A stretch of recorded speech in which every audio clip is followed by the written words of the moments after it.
Welcome to the new Economic Developers on the Block, where your hosts Elizabeth and Trey bring you a sharp zillennial approach to economic development in North Carolina. Whether you're a seasoned professional or brand new to the industry, these two will keep you up to date on the latest economic development trends, hot button issues, and relevant topics. Coming to you from Stanley and Greene counties, here are your hosts, Elizabeth and Trey.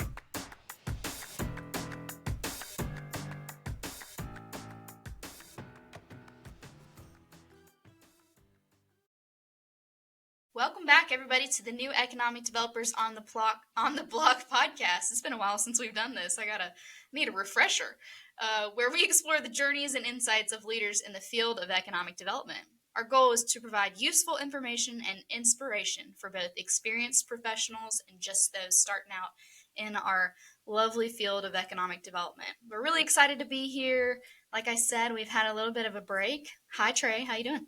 Hey everyone, so good to see everyone. It has been a while, but somebody got married and then we had summer break where I had to get a tan. So I'm glad to be back on this, and we've got a special guest today who is one of my favorite in the field. We're super excited to welcome Nate Groover, the Economic Development Director for the Town of Garner, North Carolina. Nate has worked in economic development across multiple sectors and geographic levels, including state, regional, local, and private sector roles in both Florida and North Carolina. I didn't know you were in Florida before this. He's a U.S. Air Force veteran, a North Carolina certified economic developer, even wearing his polo to show it off for us today, and a 2024 appointee to the NCEDA Board of Directors. Nate, welcome to the show. How are you doing? Thank you both. Yeah, I appreciate the opportunity. Yeah, I wore my shirt today just on purpose for our podcast of commemorating the time or the classes where we all met. So I didn't know both of you before our classes. Elizabeth, obviously, I knew your mom, and I worked with her at EDPNC, and I think we actually started the same month back in 2016. So, of course, knew her and worked with her, and obviously heard about you in passing, but didn't know you personally and didn't know Trey until we got to meet in Greenville and all those classes. And yes, sir. I guess they say the rest is history. So good times. The rest is history. I can be a Pirate fan as long as they're not playing my beloved UNC Charlotte, which we will later this football season. So TBD on that. But one of my favorite stories of Nate is I took my very first ECU economic development certification class, and Nate was with Timmons at the time. So Correct. At lunch, Yep. He invited everybody to Sup Dogs, and I didn't know anybody there. And we sat right beside each other, and he welcomed me. And then I was very fortunate enough to hear about Timmons a little bit and all the work they do, because he was plugging his work, obviously. But we become quick friends after that, and I've been so grateful to have him in my corner at all times. I can always call him. So that's one of my first memories in economic development. all right, Nate, if you're familiar with our podcast, we start out with a little 60-second game. And lucky for you, we have all new questions. Oh, no. I was totally prepared for the previous round of questions, which I studied, so I could have named all my favorite musical artists and TV shows. So, Yeah, all right, sorry, this is let's maybe go. the one time in your life that studying is not going to pay off. But we have a mixture of old and new. I'll say that. So, no pressure, 10 questions in 60 seconds. If you make it, you get a gold star. If you don't, we still finish the questions. Perfect. My kind of game. All right, ready? See the 3, clock. 2, I'm ready. 1. Favorite current TV show? Favorite current TV show? Can't answer that because all I do is watch reruns of everything. So Ted Lasso, Seinfeld, Mad Men, Sopranos. Okay. Couldn't Well, how name a about current favorite TV show. classic TV show? That's got to be the one and only Seinfeld, greatest television show of all time. Last meal you ate? Funny that you asked that because I had Chipotle today for lunch right before this, and I had Chipotle last night for dinner with my lovely family. Delicious. I love Chipotle. What is your death row meal? Man, I've actually answered this question before, not because someone thought I might be on death row, but because they know I love to eat. So, easy answer is Sam Jones barbecue. Double collards, no cornbread or toast. Traditional Eastern North Carolina pork and sauce there. Krispy Kreme donut, and a milkshake from Chick-fil-A. Well, that's awesome. What was your first car?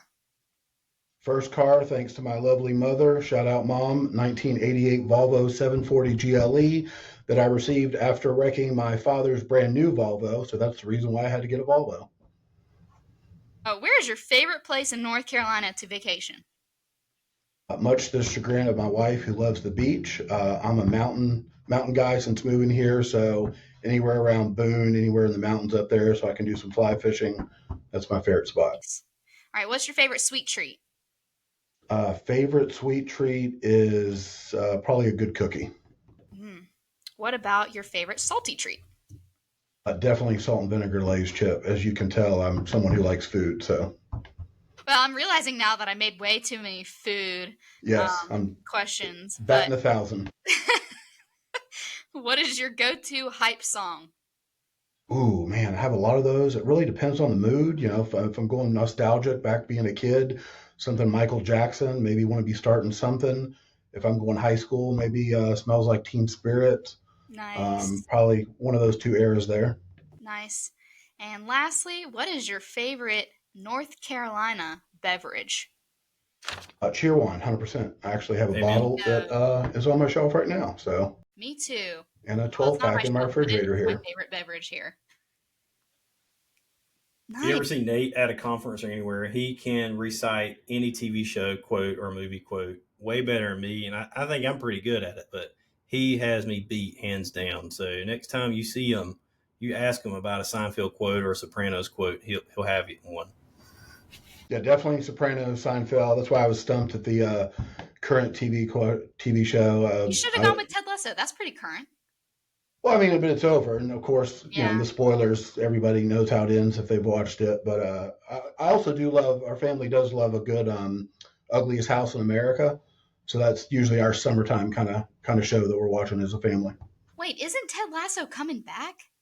Yes, but it's a new version, different Yeah, cast. they're going to be in the U.S. and it's like Don't spoil women's it. something, right? Yeah, that's what I hear. That's pretty I'm a fan. I'll be watching. Yeah. Love Roy Kent. With your Sam Jones barbecue, are you putting slaw and the barbecue mixed together? Because that's the only way you do it is you mix them all together and you put a bunch of hot sauce on top of it. At least that's how Trey does it. So I can already hear my wife laughing at me as she knows the answer to this. I'm a little bit OCD when it comes to my food. I do not like my food to touch. Touching. Yeah, so I'm not a slaw on the pork. I'm a pork next to the collard greens. How do you do Chipotle if you don't like your food to touch? Well, Chipotle's supposed to be mixed up together, so that's I don't get to play any part in the separation of the food there. So it's just how it comes. Got it. Okay. Yeah, Thanksgiving, I need one of those prison trays where everything is separated. Speaking of prison and death row food, so. That's awesome. All right, let's get rolling. Trey, will you kick us off with our first question, please? Yeah, be glad to. So you have such a really cool story. How did your path lead from growing up in Florida to the Air Force and through all kinds of wide range of economic development positions here in North Carolina to your current position leading Garner's economic development effort? It's a great question. There's an hour-long answer, a 30-minute answer, and a 4-minute answer. So I'll try to stick to the 4-minute answer. So long story short, born and raised in Orlando. Lived there until I moved up here about 10 years ago. Went off to the Air Force, was a security forces member, which is government speak for military, police, and the Air Force. We all have our own different names for our career fields there. So the Air Force, when you're a cop, you're security forces. Did that for a couple years before and after 9/11. Was really homesick to get back home to Florida. So got married when I was in the Air Force, moved back home to Orlando, and went to school at the University of Central Florida. Go Knights. I was also raised a Gator, so obviously I have to give a plug to the University of Florida, which is my first love, thanks to my parents. Went to school at UCF Orlando, interned for an Orange County commissioner there at the county level. So I'm actually my first job working in county government, working directly for a county commissioner. And that was my first experience with economic development as the economic development director for Orange County, would come in and brief the commissioners on active recruitment projects. So I thought that's kind of a cool career field there. So fast forward a couple of years, I actually had an opportunity after I left the commissioner's office to apply for a position at the then Orlando Economic Development Commission. It's now the Orlando Economic Partnership. My boss, Rick Weddle, shout out Rick, had just moved to Orlando from being the president of the RTP Foundation here in the Triangle. So he's the one that kind of started the gospel of North Carolina and got me thinking about what a great place it is. Worked in Orlando at the EDC for about 5 years, and then had the opportunity to come up here to North Carolina. I've got family in Chapel Hill, so that was an easy adjustment, being able to stay with them as we were house hunting. So I moved up here in 2016. Me and my family, kids were much younger then, and went to work at the Economic Development Partnership in North Carolina, like I mentioned, with Elizabeth's mother. Worked on the business recruitment team. Was there, like I said, for about 5 years. Transitioned over to Timmins for a year to work for my good friend Joe Hines.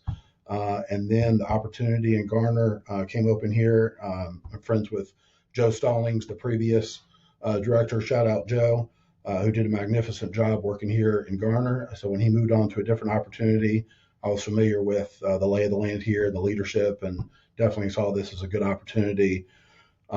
Selfishly living here, obviously that helped the decision, not having to move anywhere, but also too, just knowing what a great community this is and growing, and the potential and everything here. And then the leadership here is just truly outstanding, from the mayor and the council down onto our town manager and assistant town manager. So definitely love the support I get here. So hopefully that was the shorter answer than the longer one of going back to the day I was born, which was the day the 3 Mile Island exploded, but y'all are too young to remember that. So what, for all our listeners who are may not be in North Carolina and may not be familiar with the town of Garner, can you give us where it is and the population and kind of what the most unique things are about it? What's your elevator? Absolutely. Yeah. So happy to. So Garner is located directly south of Raleigh in beautiful Wake County, North Carolina. We are the 10th fastest growing community in the country, with a population north of 20,000. So we just got our population estimate yesterday. We're right at about 44,000. So we are growing at a very rapid pace, which is great for an economic developer, because obviously it's easier to sell a community that's growing and maybe has some challenges associated with growth versus the opposite. It's really just a great community. We've got, like I say, everything you need here to succeed. Obviously, with our interstate access, obviously with Amazon choosing to locate their first facility at RDU1 here just down the street, with our transportation network that we have. That's awesome. Trey, we need to start doing that, is asking everybody to give us their elevator pitch. Maybe that's a little addition to the show. I love that. So, Nate, you've worked in economic development at pretty much every level: state, regional, local, and private sector. Let's take it back to kind of a baseline level for any new practitioners in economic development. What are the key differences between those roles? And we'll start with that first question, because I sometimes get a lot of questions, and those entering the field of economic development, and they're like, well, there's so many different types of organizations. What do they do differently from each other? And obviously it's different, between the county and the state level. That's pretty clear what the boundaries are there, right? But what's the difference in representing, the state versus the region versus the local or even the private sector? Can you kind of highlight some of those differences that from your experience? Yeah, absolutely. And I'll start really, because the common thread between all those is, in economic development is obviously you are trying to create opportunity for investment and wealth building and prosperity in your community. So everyone really kind of has the same common goal in economic development. But I like that you pointed out just kind of the differences at all the different levels there. Really, to me, the main difference in all those different levels is obviously you said the service territory. So working at the state, represented the whole state of North Carolina, was kind of agnostic where a project went. It really, was up to the company that, best suited their business decision at that time where they wanted to go. So, second to the service territory, if you will, it's really the stakeholders and the leadership. So obviously EDPNC, working on the business recruitment team there with the leadership there and Chris Chung, and then the Secretary of Commerce, and ultimately the governor. Leadership's a little bit different. I used to joke around that my father really doesn't know what economic development is, and he'd kind of ask me about it. So when I moved up to North Carolina, he would tell me, he said, yeah, when people ask me why you moved to North Carolina, I just said you went to work for the governor. I was like, well, Dad, I've got many bosses and layers in between, but okay, sure. So, so the leadership and stakeholders at the state level, obviously different as you go along. So at the regional level in Orlando, it was totally different because with us being a regional organization, we represented the 4 counties and the city of Orlando and had our own board and leadership. So at the regional level, with a lot of cooks in the kitchen, you kind of feel like you have more bosses, obviously representing those counties and, all their elected officials, and their stakeholders, bigger service territory. And then at the town level, I mean, really, we have a work plan that we're working on and focused on here at the town. And, the stakeholders, obviously, the business community, the residents, but then the leadership here is a little bit different. And unfortunately, I like it a lot because I'm very involved with and work closely with our town leadership, with our town manager and assistant town manager, and then our council. So just getting to work closer, as I know that both y'all can relate to that, working directly with your electeds and your town leadership. That's kind of been to me the biggest difference versus other places where, you might be in the room, obviously at EDPNC, the Secretary of Commerce would come out on site visits, big site visits like that. But, you're not in the room with them every day, where here at the town level, that's more opportunities to do that. Yeah, site visit days are probably, well, it's hard to say what my favorite kind of days are, but site visit days are one of my favorites because it's something where you really get to share your passion for economic development and North Carolina as a whole. We're all competitors in different counties, but at the same time, we're all on the same team. We still want that said business to locate in North Carolina. So it's a really cool balance that I've found, and one of my favorite things to do is site visit days. Yeah, no, I'm with you 100%. And that, especially being at EDPNC on the recruitment team, getting out to all the different communities, I'd say most of all of us are friends in this profession. So I kind of looked at it when I woke up on Monday morning in Raleigh and was like, okay, I'm going to go out west and see, my friend here, and then, take the clients all around, or, same way heading out east. I always just looked at it as, just kind of fun getting out of the office. Not that it was easy, but, getting to share about a state that you love. And obviously with me not being from here, being able to have a unique story of folks being like, oh, you're from North Carolina? I'm like, no, I'm actually from Florida. And then being able to tell my story of moving up here. I always appreciated that opportunity because, the folks that were considering relocating here, they were going to do the exact same thing. So I was able to, kind of help them a little bit with, different challenges and opportunities that we had when we moved here. I love that. Well, since we talked about site visits, we always go a little bit off script, but here's a sidebar question to that Love it. answer. Since you got to do a lot of site visits, are there any communities in North Carolina that stick out to you as like they had a fantastic site visit program and somebody you think that just did it really well, and what can we learn from that? Besides Yes. Trey and Elizabeth. Yeah, Of course. Yes. Yeah. Present company excluded. So yeah, of course. So, at the risk of bragging on some of my friends who do an outstanding job and maybe, making some other folks a little bit angry if I don't mention them here.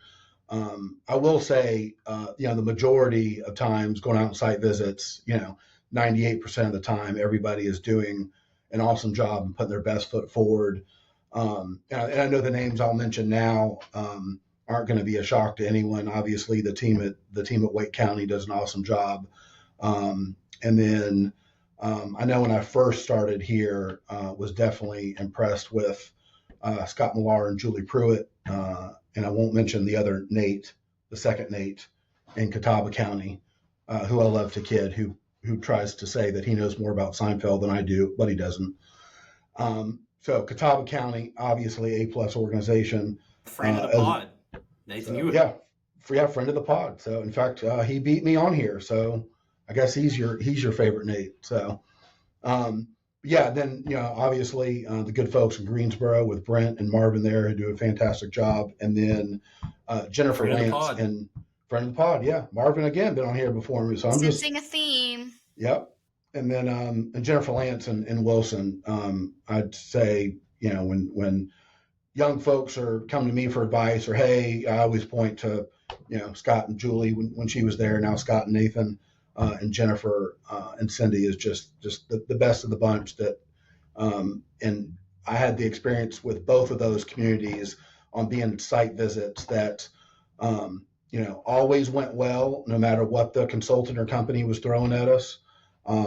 The teams out there looked like they were ducks, swimming calm above the water, but churning below, and nobody could tell the difference. And just did a fantastic job. So all those folks are kind of my heroes there. So obviously, and then the ones, some of our friends too that are retired, that they know who they are. So I think, Trey, we should take notes and do a deep dive on one of our podcasts coming up on just site visits, on what to do well, and really more specifically what not to do.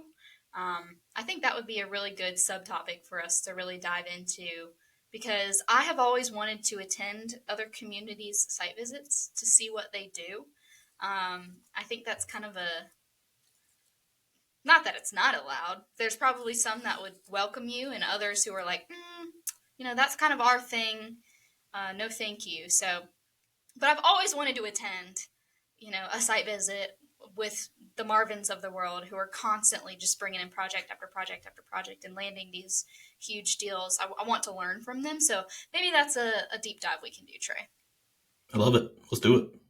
It's fun, getting, those days on the road, with folks like that, Marvin and Scott and Jennifer. You end the day and you're exhausted, but you're good exhausted, and you feel good about what you're doing, and you're with your favorite people, and you are walking away, being able to steal a little bit to add to your craft of what you learned from them. So to me, that was always, site visits were just always the favorite part of my job.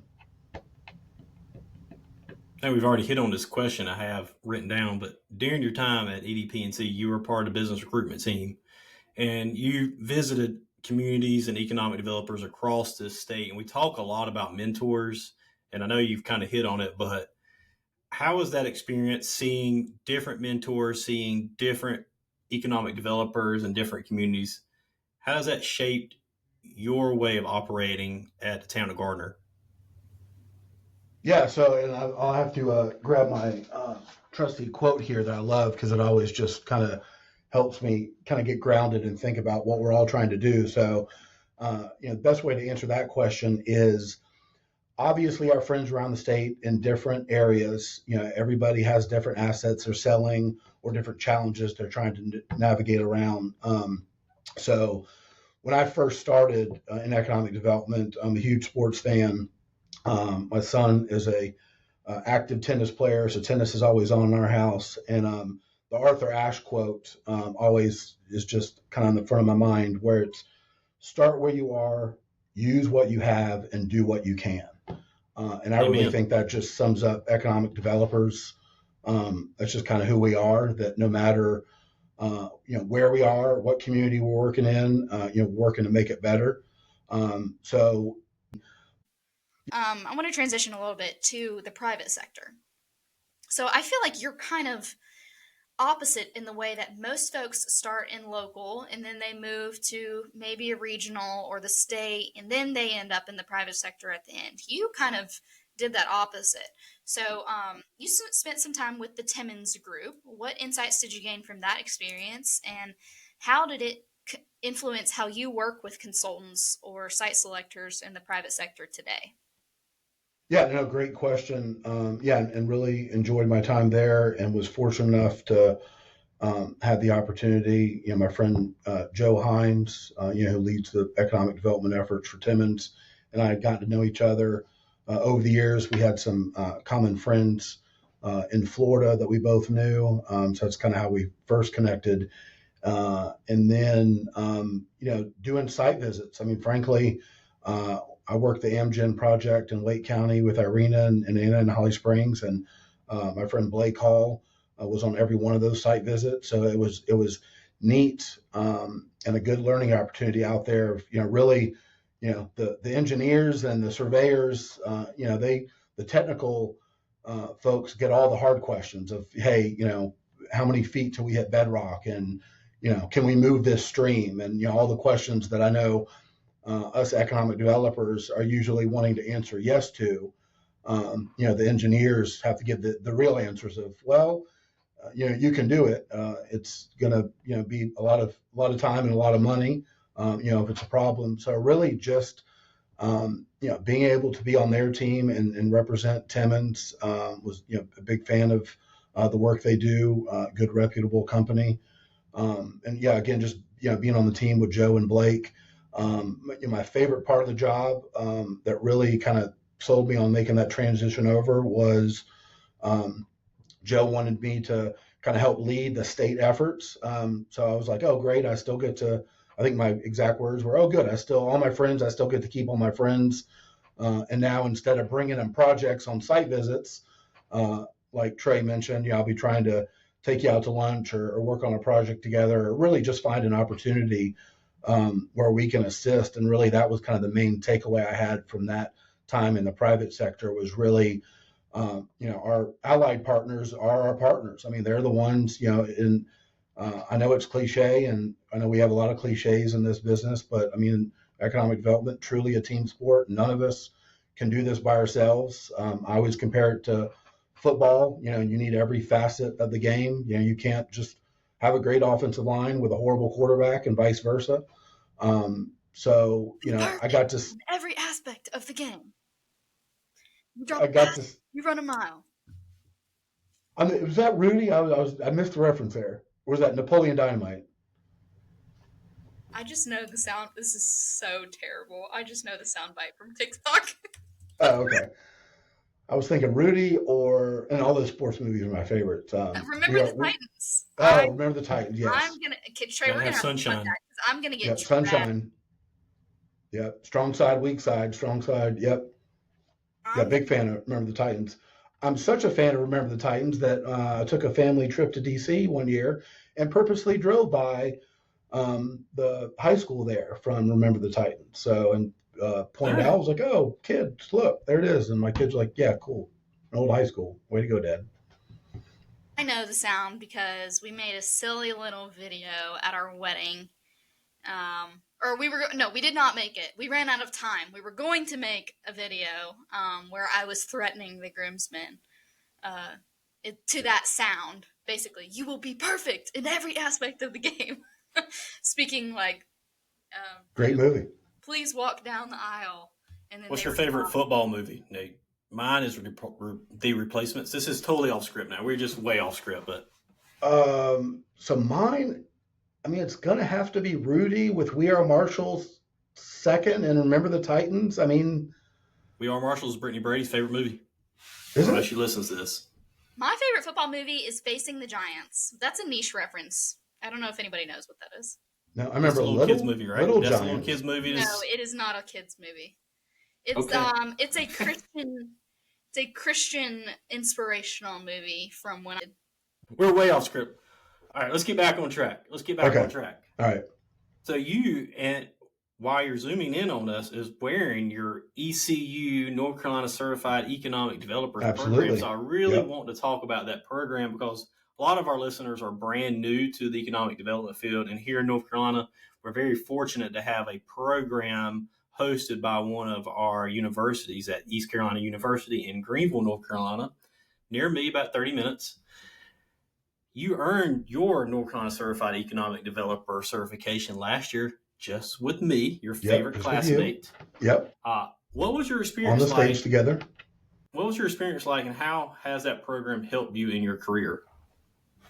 First off, love the program. Great experiences. I'll be one of the fanboy poster boys for this program. I thought it was much needed because, like y'all have mentioned, before, all the different levels of economic development. I mean, you can have somebody that's 35 years in economic development, but they may just be at one specific position where they're not getting to experience all the other aspects of economic development. So to me, very fortunate to have been in the program and finish the capstone, which was not easy. It gave me a newfound love for ECU, so much that while I was in that program, I actually enrolled in a master's program online at ECU that I'm working on right now. So 5 classes in for a 10-class program, getting my master's in planning and development. So I would say the ECU program obviously was positive for me, allowed me the opportunity to continue my education there.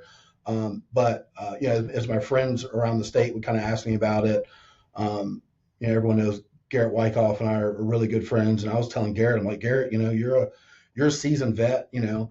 Anyone really would benefit this program just because you're getting, the opportunity to learn about all the different areas. And, so, coming from the business recruitment team, obviously I had my time in Orlando, but, like the class in entrepreneurship, I think was my favorite. Train Elizabeth, where we got to make salsa. Mm-hmm. You're thinking, all right, we're making salsa. What does this have to do with entrepreneurship? But the instructor was fantastic. So yeah, I'm just a big fan of the program, so much that Shayla Douglas, who I had the opportunity to work with here in Garner before she moved on to become the assistant director of economic development in Pitt County there in Greenville.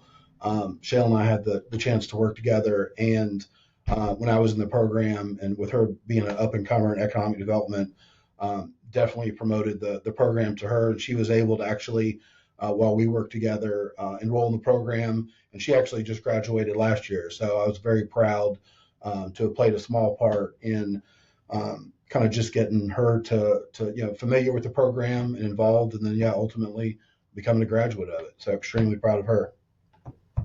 So cool. I feel like I've been a huge advocate for the program for a good while now. And Nate, you touched on something that I had not really thought about, but I do think that is an important topic when talking about the program or any training nowadays. Yes, maybe you've been in economic development for 35 years. And I don't mean you specifically, I just mean anyone in general. This said, Bobby's been in economic development for 35 years. And I think Garrett is coming up on year 98 in economic development. I think that's how long he's been in it. He was back, the Model T is what he was using for site visits. So, oh, y'all are funny. But maybe you've been in economic development for 35 years, but Susie next to you has been in it for 5 years. But we really need a level playing field here because it has changed so much in those 35 years. And so that's why I'm an advocate for any and everyone to take the program. It's not just for beginners in economic development. Actually, I'm of the opinion you should really go into it after 2 or 3 years, get your feet wet a little bit. I did not do that. I went straight into it out of college, actually. And I wished now that I had waited just a couple years so I could really understand. I think it was a really great introduction for me, but I almost want to take it again to really deepen my understanding of the true, the theories and the practices that they're teaching us. And they've got some of the best that teach these classes. And we talk about legends in North Carolina. We've got the best, truly, that come in and teach. So I'm a huge advocate for the program. I wish there was like a part 2 that we could do because I kind of miss it a little bit. And I think No, we. I'm with you 100%. In fact, you can see it behind me. I've got my North Carolina certified certificate on top, and then I was able to attend the Master Economic Development Practitioner course in Kansas City last year, and then below that is my basic economic development course that I took when I was in Orlando. I did not take it in Orlando. I took it at the University of Southern Mississippi. So as I see all of our friends and colleagues on LinkedIn who just completed the North Carolina basic economic development class, Elizabeth, to your point, I was actually thinking, I've done the North Carolina certified program, but my basic class was not in North Carolina. It wasn't even the state that I worked in. I was able to get the certificate, but that got me thinking, I wonder it'd be weird if I just showed up for the basic class here and was taking it. I mean, just to be able to learn, like you said, the career field is changing so much. I guarantee the topics that they would talk about in this year's basic class are totally different than they were 15 years ago. Exactly.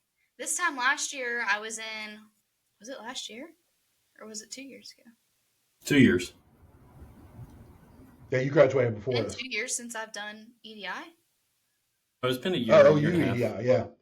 Okay. Yeah. Oh, time is flying. But this time last year, I was graduating from OU EDI. And I really liked that transition from the NCCED courses to the EDI courses because you could really take your good, grounded North Carolina state knowledge, and which is applicable all over. But there are things in North Carolina that are especially different about other states. Number one best state for business 3 out of the last 4 years in a row. Had to No get that. matter what Texas says or thinks, That's Had right. to get that in there. shot across the bow, Texas. Anyway, but I loved EDI, and I thought that was also a great program. I think I'm just a lover of learning. I'm one of those habitual, like always wants to be a forever student. Isn't that what they call it? Or nerd? No, same here. And I had the chance to do a week of EDI at OU when we actually went to Norman and stayed, Yeah, I think, in the dorms with the postal workers, which was Ooh. definitely an experience of having morning breakfast and lunch. I think the post office academy or what you will was there. So that was a fun group of economic developers. very cool. Is it my turn to ask a question? I think so. It is.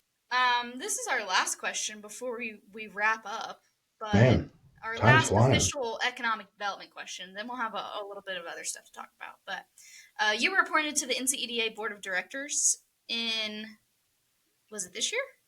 Last year. Last year. Yeah, Trey, answer that for me. Okay, so you're a year in. What has that service looked like so far for you, and what do you hope to contribute as a board member? Yeah, great question. Again, love serving. Consider it one of my career honors, being able to serve.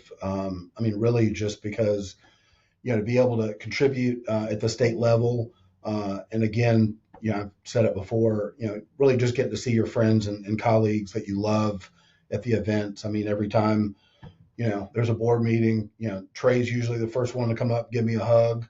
Everyone there is doing the same thing. So, I kind of just look at it as an honor and then as a great opportunity for me to kind of hone in on our craft and, be around other economic developers, who are definitely in different locations.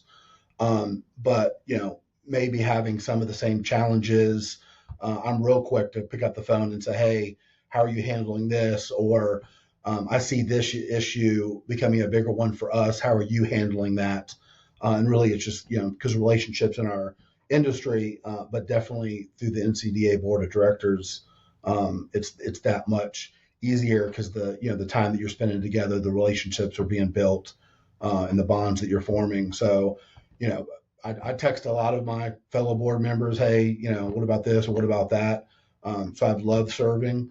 Like I said, considered an honor. I've been in North Carolina 10 years, didn't have the advantage of being born and raised here like a lot of folks. Not my fault. I will 100% blame my parents for that. I needed to be close to my mother the day that I was born, and she just happened to be in Orlando, Florida that day.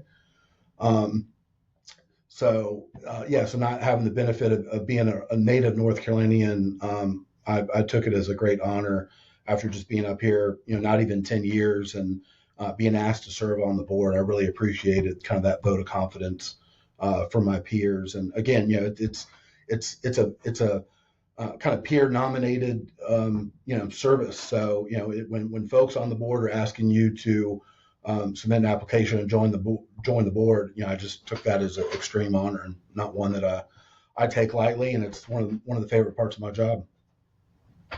That's awesome. I really enjoyed my time on the board with the emerging executives and just getting to sit and listen and absorb. I think it was one of the best, probably the most growth I've been able to have in my career and just learning. So I really enjoyed it. I know Trey enjoys it.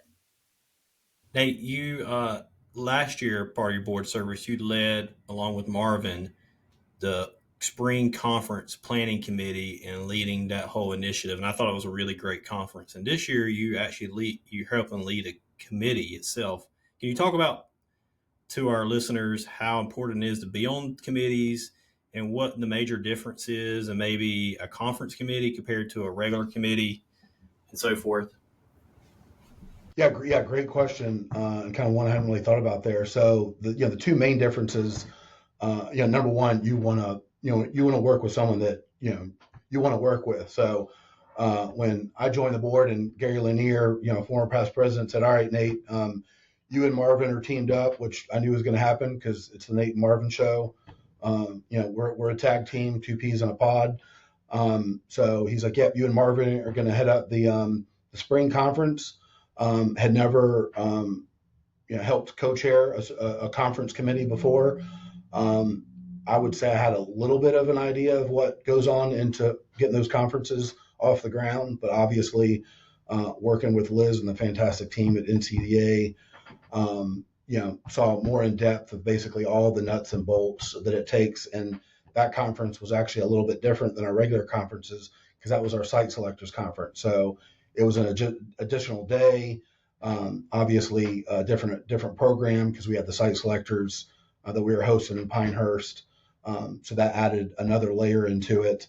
But extremely valuable learning experience for me. Another great opportunity, to kind of practice your leadership and public speaking skills. Just loved working on that committee with Marvin. Even though that was at the time of his surgery, so he was like not whole. Yeah, he was limping, and I know I probably gave him a hard time for hobbling around on his crutches and everything. But yeah, I just felt that we did a fantastic job and appreciated the feedback that we got on that. And then transitioning over to the professional development committee with my good friend Jilly Pruitt. You get to see the ins and the outs of how a lot of the programs take shape within NCDA. And I know I won't be the first to say that, a lot of the hard work is done at the committee level of the ins and outs of these programs and how they take shape and, how ultimately they come to the board with the recommendations. And yeah, it's the board and the leadership that decides on the direction.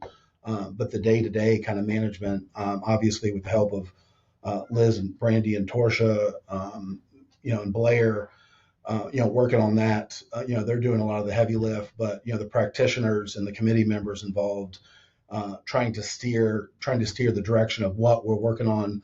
We just had a call yesterday where we were talking about the webinar programming and the lunch programming and everything. So, sorry, I missed that meeting yesterday, but I was busy. all good. I think I only called. You guys had a stacked roster, so it looked like a great call. We did, and I was not trying to shame anyone in particular, with the exception of a few folks, and I know who they were. So the folks that were not on the call, I did mention by name and request that they provide an excused absence to me. If not, they would be banished from the committee. All jokes aside, it was a great meeting and the first one of the program year, and great feedback from everyone. Kind of the content they want to see on the different programming, and then obviously the awards and scholarships fall under the committee too as well. So talking about the process for that, and I would be remiss if I didn't mention the mentorship program. The applications are still open on that till September 12th, so I don't know when this will air. But if you are considering being a mentor or a mentee, fill out your application on that. I got mine in yesterday. Really love the Coming up. program. Mine's coming in soon. Tomorrow, probably. Good. And Trey, I know you already have yours in, so good man, good man. Now, I want to say one piece of that for all our listeners who are members of the NCEDA. The committees are where work happens, and that's where our ideas come from. For if you're at a conference and you're like, man, they're not really hitting on what I want to hear, get on that committee, that next conference committee, and voice it, because that is where these ideas come from. Is when Nate and Marvin are leading the conference planning committee, they ask everybody on that committee call, hey, what are some topics we should be hitting this time around? And I'm just saying, if you want a live podcast recording on stage, I know the people for that. That's right. That's truly the definition of watching the sausage being made, which is the full range of emotions and entertaining and everything all together. Talk about your food touching. I know we'd have to really stick to our 45 minutes, which we never do, and we're about out of time. So here's our final question. We always ask Nate at the end of our podcast, tell us something good. It can be in your personal life, in your work life, in the beautiful weather we're having. Tell us something good. So I'm going to cheat real quick and just answer for a lot of things. So what's good at work? Obviously, work in a great community with great leadership, a lot of good things happening, working on a lot of exciting projects that I hope maybe when you have me back for the second go round, I can talk about those projects that we're working on that obviously can't talk about today, but hopefully in the coming weeks can talk about. Personally, kids are back in school, which is always great. I have a new puppy at home, which depends on the day, is great, or frustrating golden retriever that my daughter has wanted practically her whole life. So finally got pictures of it when we were at our board retreat.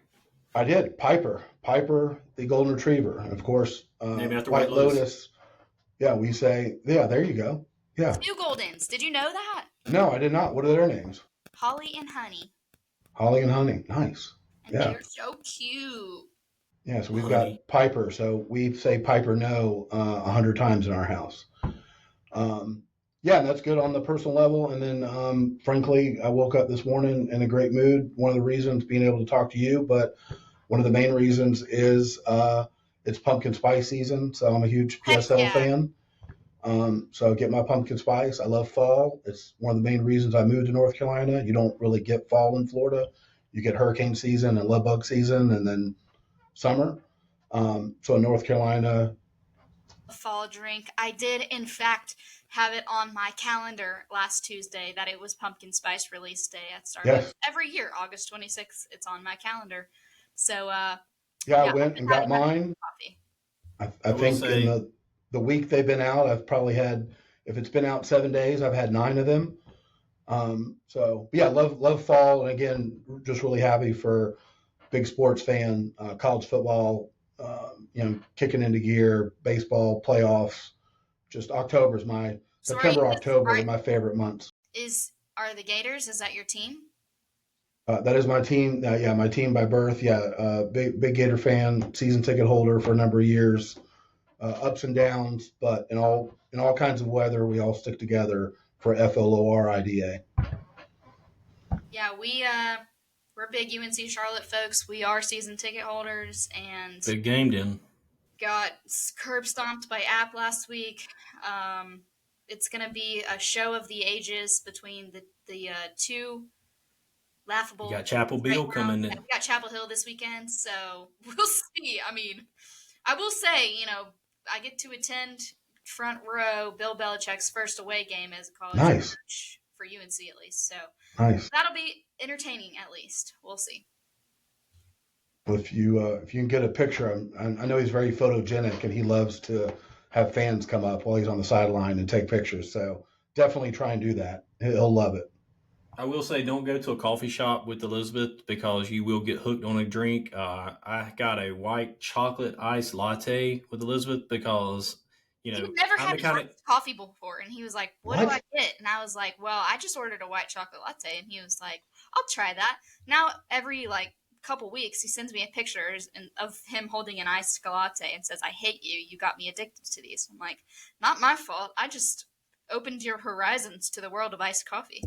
So Trey sends you pictures of coffee, and he sends Sopranos memes to me, which I love because then, of course, we go into the dialogue and yeah, One show I've never done. got to do it. It's about time. my wife hates me. It's very clean. It's very family friendly. It's all relatable topics. Highly recommend it. My wife hates me when I text because I don't send actual words. Most of the time it's pictures or memes or GIFs of something, and that's how I communicate. And on Yeah. LinkedIn too. So Yeah. But yeah, I love it. Yeah, you're the cat on LinkedIn. That's kind of become your mascot. Yeah, Trey has taken the crown from me on LinkedIn. I have backed away, and he has gone full force, and I am happy to pass the torch. I'm really not super active anymore on LinkedIn, but I'll get Yeah, back at it. trying to get better about it. I remember once Trey and upon a Chris Johnson time, are my role models. Trey asked me on the phone, how do I do this LinkedIn thing? And now here we are. So I have passed figured it out. Yeah. All right, Nate. Thank you so much for joining us today. Thank you. Enjoyed it. Sharing your vast variety of experiences in economic development from all different levels. We're so excited that you're going to help us pass on education to experienced and inexperienced economic developers. That's what we're all about. So thank you to our listeners for joining us on the new Economic Developers on the Block podcast. We hope you'll tune in again for our next episode. See you guys. Thank you for listening. Please make sure to subscribe to the podcast for the latest episodes and follow us on LinkedIn. The new Economic Developers on the Block podcast would not have been possible without the support of the North Carolina Economic Development Association and its members. To learn more about the association, please visit their website at nceda.org.